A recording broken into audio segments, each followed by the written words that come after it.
सबको जय मसीह की। मैं प्रभु यीशु मसीह के सामर्थ्य नाम में आप सबका स्वागत करता हूँ। मेरा नाम है चेतन प्रेमानंद सामंत। मैं एक हिंदू परिवार से हूँ। मैं रहने को मुंबई कल्याण में रहता हूँ। आज मैं प्रभु यीशु ने मेरे जीवन में कैसे काम किया है, ये एक गवाही मैं आपको बताना चाहता हूँ।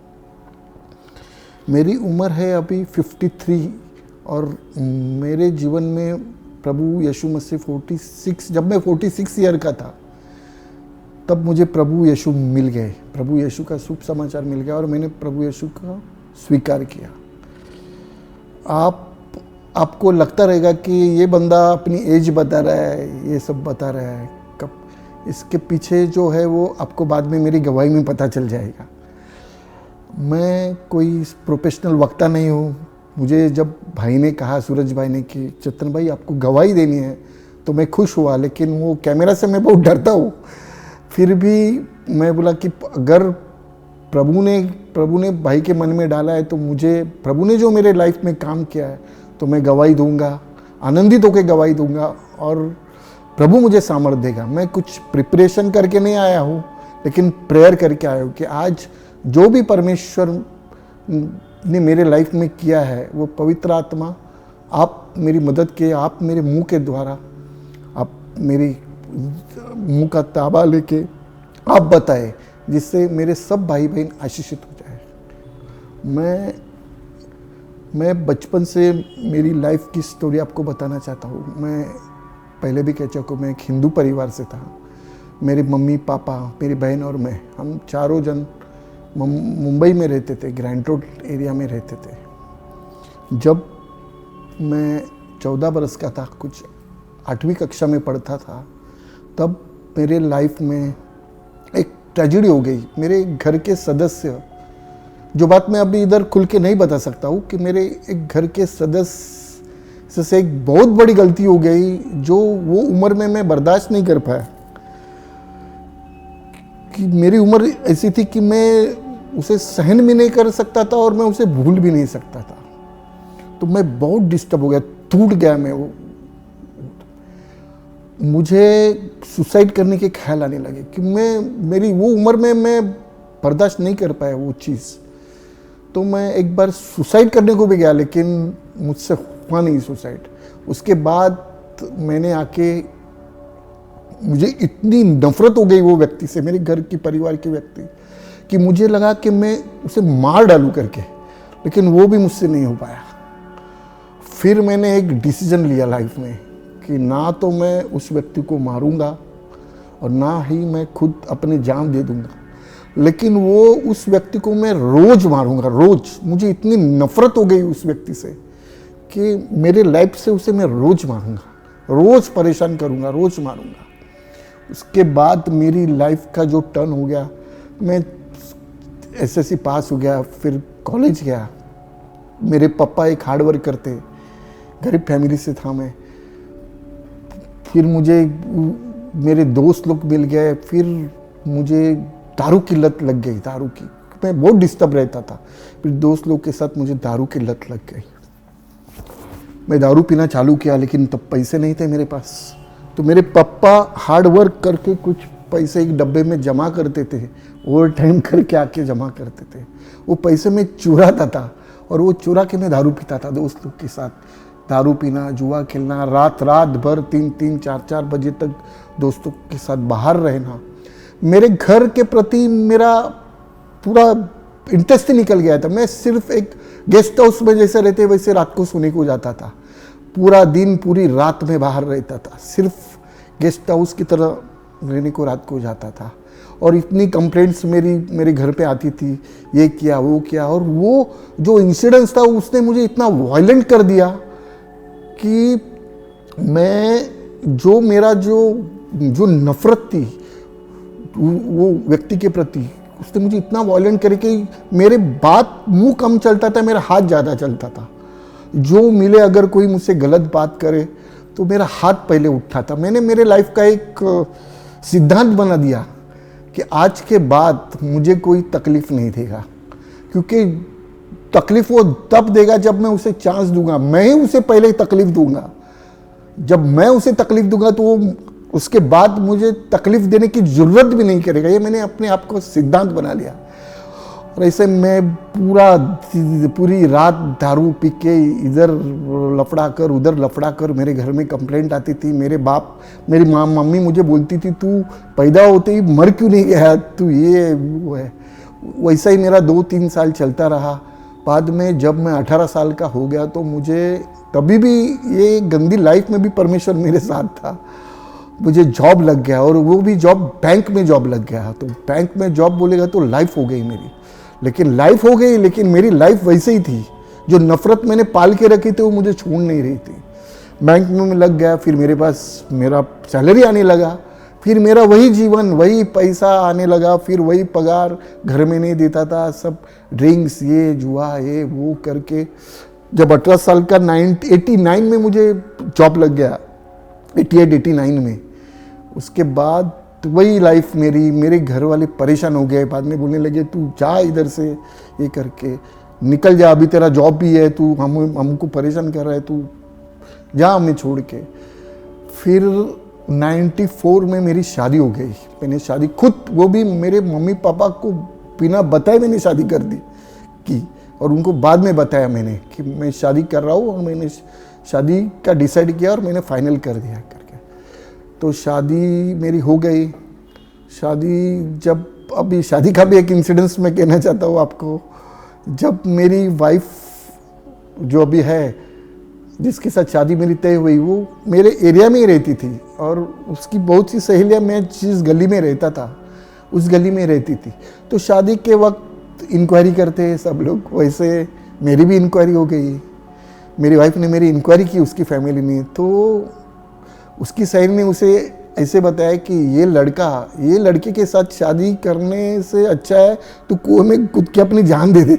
वो सबसे खतरनाक लड़का है, सबसे गया गुजरा लड़का है हमारी गली का। ये रात भर दोस्तों के साथ इधर घूमता है, ये करता है, सब चीज़ें करता है ये लड़का। फिर भी क्या मुझे मालूम नहीं कि मेरी वाइफ के मन में क्या आया, क्या हो गया, लेकिन उसने बोला ठीक है, वो सुधर भी सकता है, अभी तो ऐसा है। कल बाद में उसने चांस लिया मेरे साथ, तो मेरी शादी हो गई।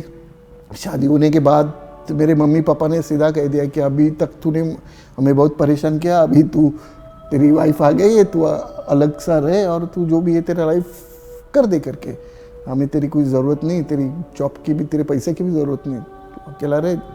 उसके बाद मैं अलग रहने लगा मेरी वाइफ के साथ, लेकिन मेरी लाइफस्टाइल वैसी की वैसी ही थी। मैं अलग डोंबोली में रहने लगा, अलग मैंने रूम लिया उधर, लेकिन सिर्फ आदमी बदल गए। जो तकलीफ मैं मेरी मम्मी पापा को देता था वही तकलीफ मैं मेरी वाइफ को देने लगा। सेम लाइफस्टाइल मेरा सिद्धांत ही बना लिया था मैंने कि लाइफ में खाली खाना पीना, एंजॉय करना और दूसरों को तकलीफ देना। दूसरों को इतनी तकलीफ दो कि वो जब अपने सामने आए तो जरूरत ना करे कि मुझे तकलीफ दे। मुझे कौन दुख दे सकता है, मैं ही सबको दुख दूंगा कि दुख देने वाला भी मेरे सामने कतरा है आने की। यही मेरा सिद्धांत था लाइफ का। तो वही चालू होने लगा मेरी वाइफ में। मेरी लाइफस्टाइल वो भी बेचारी बर्दाश्त करने लगी। मैं मेरी वाइफ के ऊपर शक करता था। मैं इतना खुद ये करता था, ड्रिंक्स करता था, जुआ खेलता था, गलत संबंध में था। शादी के बाद भी मेरे रिलेशनशिप थे, गलत रिलेशनशिप थे, लेकिन मुझे किसी भी बात का पछतावा नहीं था, किसी भी बात का। मुझे लगता था मेरा एक ही लाइफ है कि मैंने शादी की है, अभी उसको घर दिया है, उसको खाना खिला रहा हूँ, बस यही मेरी ड्यूटी है, बाकी कुछ नहीं। उसके बाद मेरे बच्चे हो गए, पहले मेरी लड़की हो गई, बाद में लड़का हो गया। लेकिन शादी के 94 में मेरी शादी हो गई, लेकिन 2015 तक मेरी वही लाइफ चल रही थी। 21 ईयर्स मेरी वही लाइफ। बच्चे मेरे बड़े हो गए। मेरी वाइफ को गालियाँ देता था। बाद में मैं इतनी 3-3, 4-4 बजे रात को आता था ड्रिंक्स करके, इतनी ड्रिंक्स करता था, इतनी शराब पीता था कि मेरे बच्चे डरते थे मुझसे। बच्चे डरते थे कि वो मैं जब आऊँ तो रात को सोने का नाटक करते थे। मैं सिर्फ घर में आता था, उनको खाने का पैसा देता था और घर में रहने का, बाकी घर के प्रति मेरी कोई जिम्मेदारी नहीं थी। मेरे बच्चों को मेरी वाइफ ने बड़ा किया है।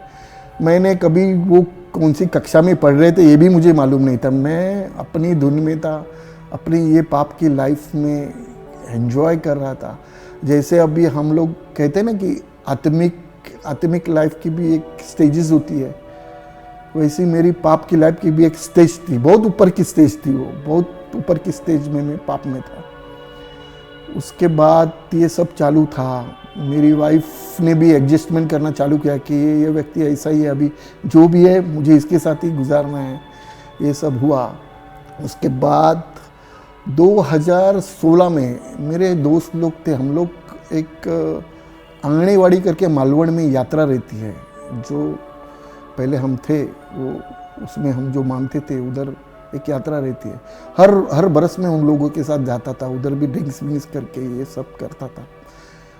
तो उधर में गया था और उधर से हम लोग वो सब दर्शन करके निकल रहे थे। तो जिधर में हम लोग रह रहे थे उधर एक बाजू में एक चर्च था, बहुत बड़ा चर्च था। तो जो दोस्त जिसके घर में हम लोग रह रहे थे, तो वो दोस्त ने मुझे कहा कि अरे अभी इतना नज़दीक हो तो उधर बाजू में एक बहुत अच्छा चर्च है, जीसस का चर्च है, आप हम लोग जाके देख के आते, पैर पड़ के आते। तो मैंने उसको कहा अरे भाई, मेरे जो जिनको मैं मानता हूँ वो कम है, तो मुझे और ये जीसस चाहिए। ये मेरी मुंह की बात है, वो मैंने मुंह की बात उस पर कही। और हम लोग नहीं, हमें नहीं जाना है कुछ चर्च विर्च में, चल अपने को निकलना है, अपने को लेट हो जाएगा, अपने को बम्बई जाना है। तो रात की मेरी ट्रेन थी उधर से हम लोग की मुंबई आने को। तो हम लोग उधर चर्च में नहीं गए। मेरे दोस्त भी बोले ठीक है चल, अभी किधर चर्च विर्च में जाएंगे, निकलेंगे इधर से। वो मेरी मुंह की बात उधर से, और मैं निकला उधर से। शाम की रात की हमारी ट्रेन थी। सुबह में मैं मेरे घर में पहुंचा। मैं दोस्त लोग के साथ गया था, मेरी फैमिली घर में ही थी। तो जो मैं घर में पहुंचा तो मेरे घर में मेरी बहन आके बैठी थी। मेरी बहन भी कल्याण, अभी मैं फ़िलहाल कल्याण में रहता हूँ, तो मेरी बहन भी कल्याण में रहती है और वो मुझसे पहले बिलीव में आ गई थी। तो मुझे मालूम नहीं था ये सब कि वे यीशु को बिलीव करती है करके। वो आ गई तो मैं बैग लेके आया। तो मैंने वो वाइफ को पूछा अरे ये इतने सुबह में क्या कर रही है इधर। तो उसने फिर वो सब बताना चालू किया। ये ऐसे मेरे बाजू में एक चर्च चलता है घर में, यीशु का चर्च चलता है, ऐसा है, उसमें ऐसे ये होता है, वैसे होता है, तेरी न तो ये सब ड्रिंक्स करता है, ये सब ये है। उसने तो मेरी बहन ने मेरा लाइफ देखा था, शादी के पहले भी देखा था, शादी के बाद भी देखा था। तो एक बार तो आके देख। तो बोले ठीक है। मैं मेरे बहन का दिल रखने के लिए मैंने मेरे वाइफ को कहा ठीक है जाके देख लेंगे, उसको भी अपने को किधर कुछ करने का है, वो बोल रही है तो एक बार जाके देख लेंगे। तो शायद संडे का दिन था, संडे का दिन। तो उसने मुझे संडे को इनवाइट किया उधर कि चर्च में आओ। तो मुझे एक बात कहनी थी कि जिस दिन मैं वो मालवण से निकला, मैं कि चर्च ये सब यीशु मसीह का मुझे कुछ ज़रूरत नहीं है, वो बात मेरी मुंह की मुंह रह गई। जब मैं घर में पैर रखा तो यीशु मसीह का शुभ समाचार मेरे घर में था। प्रभु यीशु मसीह मेरे घर में आ चुके थे। ये बात मुझे जब मैंने वो फील की ना, कि मुझे लगा अरे मैंने ये सब किया, और जिसको मैं रिफ्यूज़ करके आया और वही व्यक्ति का, परमेश्वर का, यीशु का नाम लेके इधर मेरी बहन आ गई है। तो मैं गया, संडे को गया। संडे को मुझे सुबह में पीने की आदत थी संडे को। तो आपको बिलीव नहीं गया, परमेश्वर गवाह है मेरा कि मैं उस दिन, जिस दिन फर्स्ट टाइम चर्च में गया, उस दिन मैं ड्रिंक्स करके गया था उधर। उस दिन मैं ड्रिंक्स करके गया था उधर। मैं गया उधर, मेरी वाइफ को भी मालूम था मैंने ड्रिंक्स किया है, लेकिन मैं इतना ड्रिंक्स में इतना क्या बोलते हैं उसको, इतना ये हो रहा था कि अगर मैं एक थोड़ी सी भी पीऊँ तो सामने वाले को पता नहीं चलता था कि आदमी पी के आया है करके। तो मैंने ये सब सुना। और उस दिन हम लोग 4 जन गए थे उधर चर्च में। तो उस दिन जो प्रेयर हुई, उधर आराधना हुई, तो उसमें जो टच हो गया, मुझे टच हो गया, मेरी बच्ची को टच हो गया, मेरे बच्चे को टच हो गया। और मेरी बच्ची कुछ अलग अलग अजीब सा करने लगी। तो मैं बोला क्या ये सब हो रहा है, ये सब चीज़ें। उसके बाद मैं घर आया। वो बाद में नॉर्मल हो गई। तो उसके बाद मुझे उन्होंने कहा, जो पासवान थे, कि आपकी बच्ची को थोड़ा सा दुष्टात्मा का प्रभाव है उसके ऊपर। तो मैं बोला, अरे दुष्टात्मा का प्रभाव? हाँ, लेकिन हम लोग तो नॉर्मल लाइफ जी रहे हैं, ऐसे तो कुछ बात नहीं है। उसके बाद प्रभु उन्होंने घर में आके हमारे प्रार्थना की, और जब उन्होंने प्रेयर की तब परमेश्वर ने मुझे ऐसी ऐसी बातें दिखाई हम चारों के लाइफ में, जो मुझे कुछ भी मालूम नहीं था। हम चारों के लाइफ, हम चारों जन अलग अलग प्रॉब्लम में फंस गए थे, अलग अलग प्रॉब्लम में। मुझे ऐसे लग रहा था कि मेरे पास पैसे हैं, मेरे पास घर है, मेरे पास खाने पीने को चीज़ें हैं, सब चीज़ें, उसमें मैं मेरी लाइफ फैमिली को, लेकिन जो परिस्थिति, जो जिसको मैं मानता था, उसने मुझे ये सब परिस्थिति नहीं दिखाई थी। लेकिन जिस दिन यीशु मसीह को जाना, यीशु मसीह ने उसी दिन मुझे मेरी परिस्थिति दिखाई। मेरे पैरों तले की ज़मीन फिसल गई। मेरी बच्ची को एक अलग प्रॉब्लम, मेरा बच्चा डिप्रेशन में था, लड़का मेरा, मुझे ये भी मालूम नहीं था क्योंकि मेरा ध्यान ही नहीं था घर में। मेरी वाइफ, जो मुझे लगता था मैं जो लाके पैसे दे रहा हूँ उसमें से, मेरी वाइफ ने 5 या 6 लाख का कर्जा करके रखा था। मुझे ज़रा भी मालूम नहीं इसके बारे में, कुछ भनक ही नहीं मुझे। और मेरा अलग प्रॉब्लम, मुझे वही टाइम में कुछ पेट में कुछ प्रॉब्लम हो गया था, और डॉक्टर ने मुझे कहा था तू ड्रिंक्स करेगा तो और मर जाएगा करके, तेरे लीवर को टोटल रिवल फैटी हो गया है तेरा, और ड्रिंक्स करेगा तो मर जाएगा। लेकिन मैं ये सब चीज़ों को ये नहीं कर रहा था। लेकिन जिस दिन ये सब चारों बातें मुझे पता चल गई, तो मैंने वो पासवान को पूछा कि मुझे इससे निकलना है। तो उन्होंने कहा आपको सिर्फ यीशु मसीह इससे निकाल सकता है। तो मैंने जो ब्लाइंड विश्वास रखा प्रभु के ऊपर, प्रभु मुझे कुछ मालूम नहीं, वचन मालूम नहीं, कुछ प्रार्थना मालूम नहीं, कुछ मालूम नहीं, लेकिन मैं उस दिन टूट गया पूरी तरह से। और मैंने परमेश्वर को कहा, प्रभु ये सब चीज़ें, मेरे जो अंधकार की पट्टी लगी हुई थी वो आपने मुझे दिखाई है, अभी आप ही मुझे इससे निकालो। मैंने, आप बिलीव नहीं करेंगे, उस दिन 1 घंटा मैं रो के परमेश्वर कौन है, यीशु कौन है, मुझे कुछ मालूम नहीं। लेकिन मुझे एक भरोसा हो गया कि अगर ये परमेश्वर ने मुझे दिखाया ये चीज़, जो इतनी बरस से मैं देख भी नहीं पा रहा था, जो उसे दिखाई, तो वो मुझे इससे बाहर भी निकालेगा। तो उन्होंने मुझे बताया ऐसे ऐसे यीशु के नाम से ऐसे ऐसी प्रार्थना करनी पड़ती है। तो मैंने प्रार्थना की तो 5 या 6 दिन में परमेश्वर ने मुझे सारी चीज़ों से निकाल दिया। मेरी बच्ची ठीक हो गई, मेरा लड़का, अगर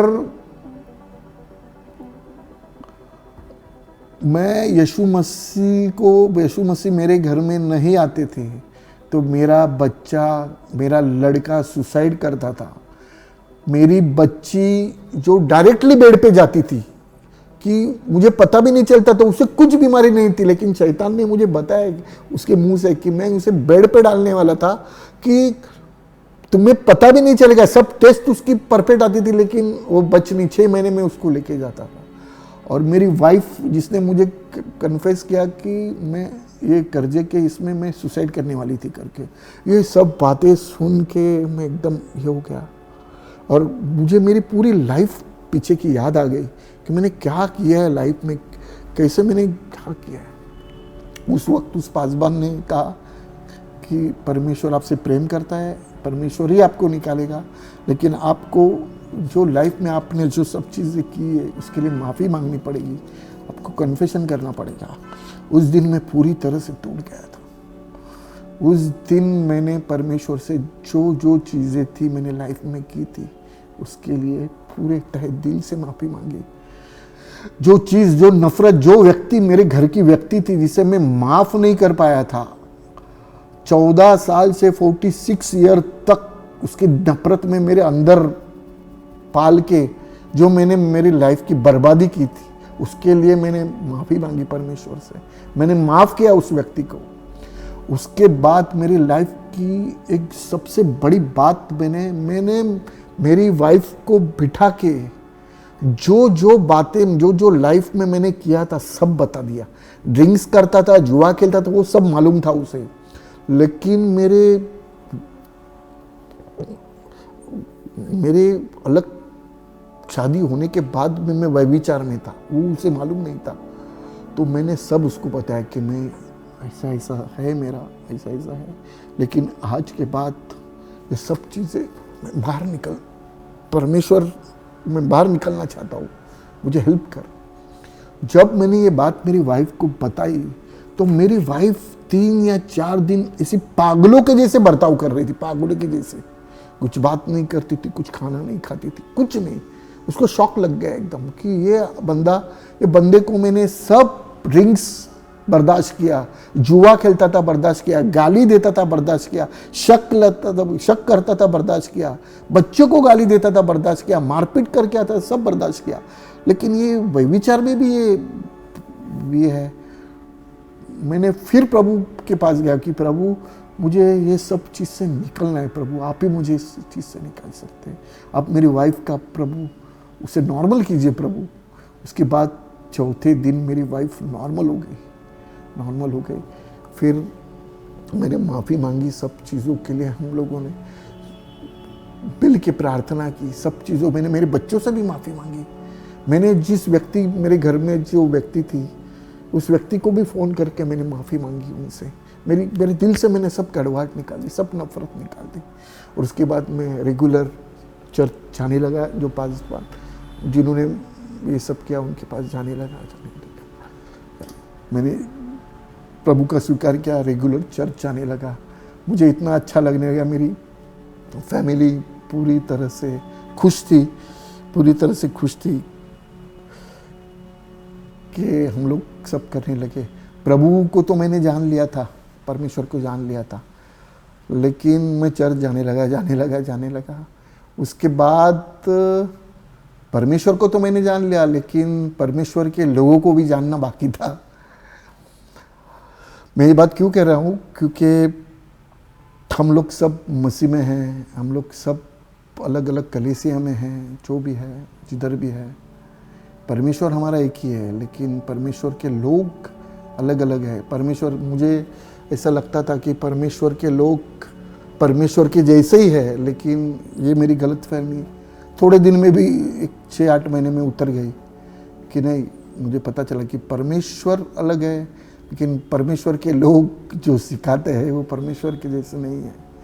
कुछ ऐसी बातें हो गई जो मैं ऐसे भी पहले वॉयलेंट था, लेकिन ये मेरा लाइफ में कि मैं कोई भी चीज़ बर्दाश्त नहीं कर सकता था, तो मुझे वो सब अनईजी होने लगा। मैंने परमेश्वर को बोला, प्रभु को बोला, प्रभु अगर आपने मुझे ये सब गंदगी से निकाला है, सब चीज़ों से निकाला है, आप के प्रति मैं इतना पॉजिटिव हो गया हूँ प्रभु, मुझे अच्छी लाइफ चाहिए इसके बाद। लेकिन अगर आपके लोग, जो कुछ बातें हो गई, मैं नहीं बता सकता वो सब चीज़ें खुल के, कि परमेश्वर के बाइबल में नहीं लिखा था, ऐसी बातें कुछ करने को लगा रहे थे। मुझे वो सब पसंद नहीं थे, अच्छे नहीं लग रहे थे। तो मैंने कहा, प्रभु अगर आपके ये लोग ऐसे ही है तो मुझे नहीं रहना है। उससे अच्छा तो मैं जिधर से आया वो लोगों में वापस जाऊँ। नहीं तो परमेश्वर आप मुझे एक ऐसे बंदे के पास ले जाओ, ऐसी जगह ले जाओ जिधर आपका स्वभाव है, आप जैसे है वैसे आप मुझे ये सब नहीं हो रहा है। वो मैंने प्रार्थना की उधर, आप बिलीव नहीं करोगे, मैंने प्रार्थना की। मैंने चर्च में, मैं संडे को गया था और वो चर्च में, और मैंने शाम को आके प्रार्थना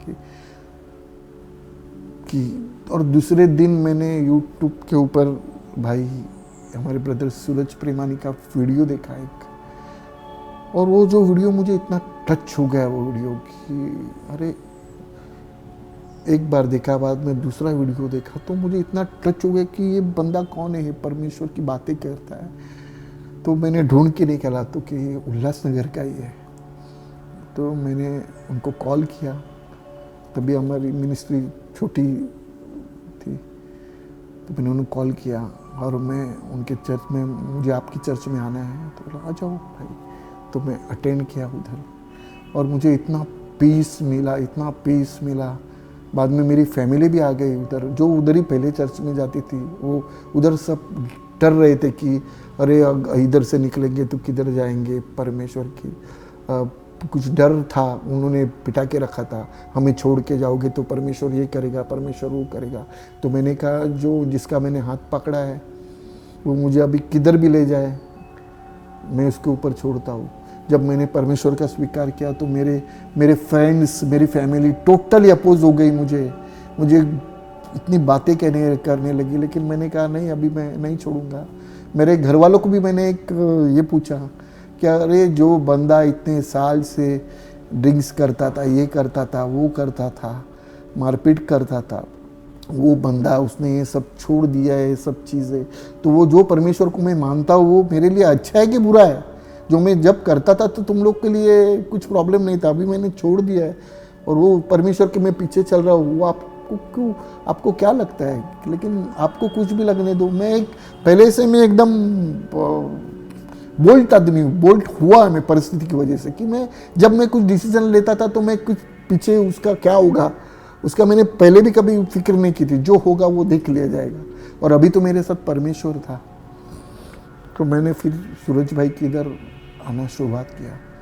सूरज भाई के चर्च में आने के बाद मुझे परमेश्वर कौन है, परमेश्वर हमसे क्या चाहता है, ये सब बातें वचनों के द्वारा धीरे धीरे धीरे धीरे पता चलने लगी। मेरी पूरी फैमिली भी इसमें इन्वॉल्व होने लगी, पूरी इन्वॉल्व होने लगी और हम लोग परमेश्वर की सेवकाई में चलने लगे। एक बात मैं भूल गया आपको कहने है, जब मैं परमेश्वर में नहीं था तो मुझे भविष्य देखने की बहुत गंदी आदत थी। मेरा हाथ दिखाऊं किधर है, मेरे लाइफ में क्या होने वाला है, क्या नहीं होने वाला। परेल में एक फेमस कोई ये है भविष्य देखने वाला, परेल जो एप साउथ बीएमसी का ऑफिस है उसके सामने ही है। उसके अपॉइंटमेंट लेनी पड़ती थी, तो मैंने कुछ 15 दिन पहले उसकी अपॉइंटमेंट ली। उसका फीस था तभी 1500 या 2000 कुछ फीस था। तो मैंने मेरी कुंडली दिखाई, हाथ दिखाई उधर, तो उसने मुझे एक बात कही थी तभी कि आपके लाइफ में 2 साल के बाद राजयोग आने वाला है। तो मैं समझा राजयोग बोलेगा तो मुझे कुछ बहुत पैसा मिलने वाला है, कुछ परिस्थिति मेरी चेंज होने वाली है। लेकिन जब मैंने यीशु का स्वीकार किया तब मुझे मालूम पड़ा कि मेरी लाइफ में राजयोग क्या था। वो मुझे मालूम पड़ा कि ये राजयोग था कि प्रभु मुझे मिल गए। यही सबसे बड़ा मेरा लाइफ चेंजिंग था टोटल। आज हम लोग पूरी फैमिली, हम लोग चर्च में रेगुलर आते हैं, हम लोग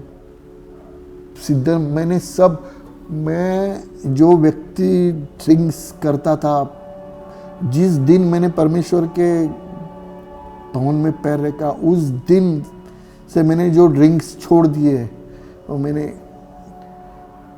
लाल समुंदर में कैसे मिस्त्री को पूरा तरह से डुबा दिया करके पूरी तरह से, उसी तरह मेरे लाइफ से वो चली गई।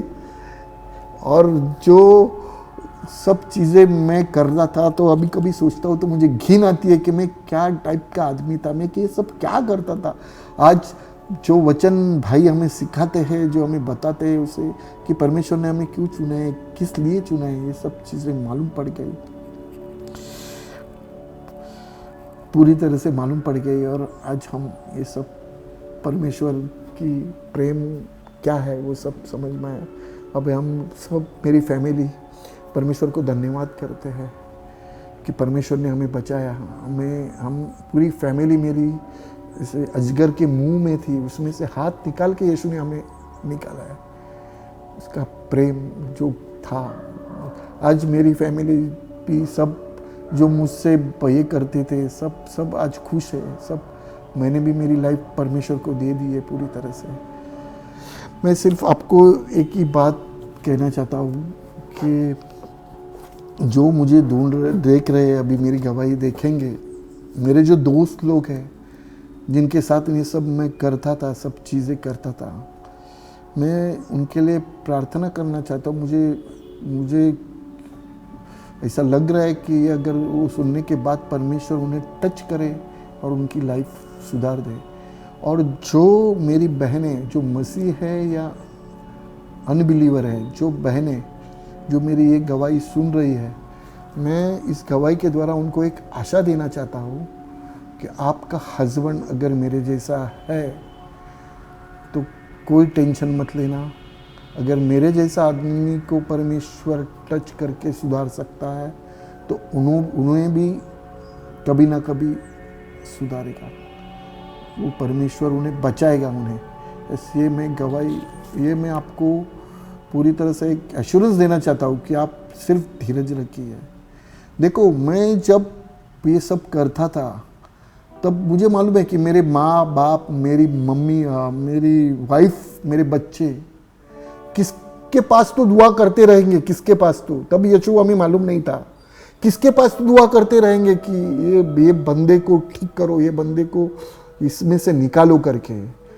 लेकिन वो जिसके पास करते थे मुझे मालूम नहीं था, लेकिन यीशु हमें मालूम नहीं था, लेकिन फिर भी तभी यीशु ने मेरी दुआ सुन ली उनकी। तो मुझे आपसे एक ही बात कहनी है कि आप तो यीशु को जानते हो, जिसके पास दुआ नहीं की थी फिर भी यीशु ने सुन ली वो दुआ, उन्होंने नहीं सुनी लेकिन यीशु ने सुन ली और मुझे छुटकारा दे दिया। तो आप यीशु के पास अगर मांग रहे हो तो आपको 110% परमेश्वर आपकी दुआ पूरी करेंगे। आपके हस्बैंड बाहर आ जाएंगे, ये सब चीज़ों से बाहर आ जाएंगे। आप सिर्फ विश्वास रखो। और मैं सारी बातों के लिए परमेश्वर को धन्यवाद देना चाहता हूँ, ये सब चीज़ों के लिए कि मेरे दोस्त लोग भी मुझे हंसते थे कि अरे क्या तू, यीशु ने ये किया। तो मैं उनसे एक ही बात कहता हूँ कि देखो, कि मैं उल्टा परमेश्वर से ये चीज़ पूछता हूँ कि प्रभु, आपने मुझे इतना लेट क्यों चुना? आपने चुना मुझे, लेकिन आपने मुझे स्पर्श इतने लेट क्यों किया? अगर 10 साल पहले आप मेरे लाइफ में आते थे तो मेरी लाइफ कुछ अलग ही हो जाती थी। लेकिन हर एक चीज़ का वक्त, परमेश्वर का एक वक्त होता है। मैंने बाइबल में जो वचन लिखा है कि जिसके पाप ज़्यादा माफ़ किए गए वो ज़्यादा प्रेम करेगा परमेश्वर से। मेरे जैसे घिनौने आदमी के पाप इतने माफ़ किए परमेश्वर ने, आज मैं बेइंतहा परमेश्वर से प्रेम करता हूँ। मैं परमेश्वर को खुश करने का, परमेश्वर के मार्ग पे चलने का मैं कोशिश करता हूँ। हाँ, मैं ऐसे नहीं कि मैं कुछ सिद्ध हो गया हो, ऐसी बात नहीं है, लेकिन मैं अगर मुझसे गलती भी हो जाए तो मुझे पछतावा होता है, मैं माफ़ी मांग लेता हूँ और वो मुझसे गलती ना हो, वो इसके बाद हो जाए, इसकी मैं कोशिश करता हूँ। बाकी परमेश्वर के बारे में आप सबको मालूम है, वचन सब मालूम है। मैं सिर्फ आपको एक ही बात लास्ट में कहना चाहता हूँ कि परमेश्वर हम सबसे बेहद प्रेम करता है, बेहद प्रेम करता है। बस जिसने उस प्रेम को चख लिया है, जिसका स्वाद चख लिया, वो कभी परमेश्वर को नहीं छोड़ेगा। मैं आप सभी को धन्यवाद देता हूँ कि आपने ये सब मेरी गवाही सुनी। परमेश्वर आपको आशीषित करे इस गवाही से। मैं सारी महिमा यीशु मसीह को देता हूँ, सारा आदर यीशु मसीह को देता हूँ और मेरी गवाही समाप्त करता हूँ यीशु के नाम से।